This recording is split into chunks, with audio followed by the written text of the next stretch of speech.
1992 में कनाडा के सूबा ओंटारियो में एक हाई स्कूल की तालिबा डेड्री के साथ ऐसा वाकया पेश आया जो आज भी साइंस और इंसानियत दोनों के लिए हैरत और दर्द का बायस है।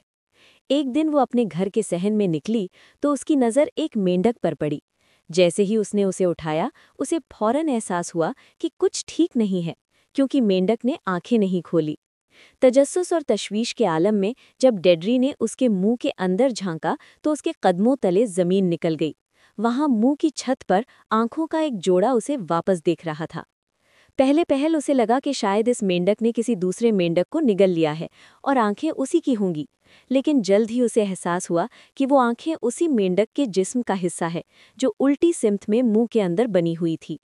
डेड्री उसे घर के अंदर ले आई और उसे केंचुए खिलाने की कोशिश की, मगर मेंढक तभी खाता जब खुराक बराह रास्त उसके मुंह में रखी जाती। तकरीबन नाबीना होने के बावजूद वो खामोशी से जिंदा रहने की जद्दोजहद कर रहा था, जैसे कुदरत ने उसे जिंदगी के एक सख्त इम्तिहान में डाल दिया हो। डेड्री ने मकामी अखबार से राब्ता किया। जब सहाफ़ी और फोटोग्राफर स्कॉट गार्डनर को वायरलेस पर इत्तला मिली तो उसने पहले इसे मजाक समझा, मगर जब वो मौके पर पहुंचा तो उसकी आंखों के सामने एक नाकाबिले यकीन हकीकत खड़ी थी। कैमरा मेंढक के मुंह के अंदर मौजूद आंखों को महफूज करने के लिए उन्होंने कीड़ों की मदद से उसे मुंह खुलवाने पर मजबूर किया। इसी दौरान डेड्री ने इस मुनफरिद मखलूक का नाम गोलम रख दिया, टोल्किन के novel Lord of the rings के उस नीम आबी किरदार के नाम पर जो खुद भी तन्हाई और अजियत की अलामत था।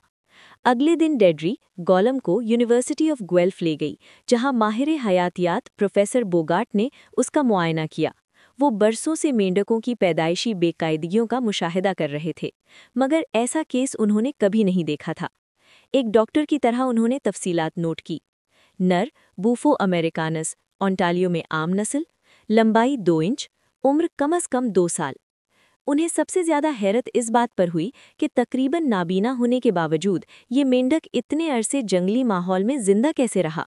जहां तक इस अजीब हालत की वजह का ताल्लुक है, प्रोफेसर बोगाट यकीन से कुछ नहीं कह सके। उनका अंदाजा था कि आंखें उल्टी सिमत में नशोनुमा पा गई होंगी, मगर ये जनियाती मसला था या माहौलियाती आलूदगी का, ये राज ही रहा। उन्होंने गोलम को नस्ल बढ़ाने के लिए इस्तेमाल करने की ख्वाहिश जाहिर की ताकि देखा जा सके कि आया ये सिफत मौरूसी है या नहीं, मगर डेड्री ने साफ इनकार कर दिया। यहाँ तक कि गोलम की मौत के बाद भी डेड्री ने उसकी लाश पोस्टमार्टम के लिए देने से इनकार कर दिया। उसके लिए गोलम कोई तजर्बा नहीं, बल्कि एक जिंदा एहसास, एक खामोश जद्दोजहद और कुदरत की एक दर्दनाक कहानी था। ये कहानी हमें याद दिलाती है कि फितरत सिर्फ खूबसूरती नहीं, बल्कि आजमाइश, तकलीफ और हैरत का मजमुआ भी है। और बाज़ औक़ात सबसे कमज़ोर मखलूक भी सबसे मजबूत पैगाम दे जाती है।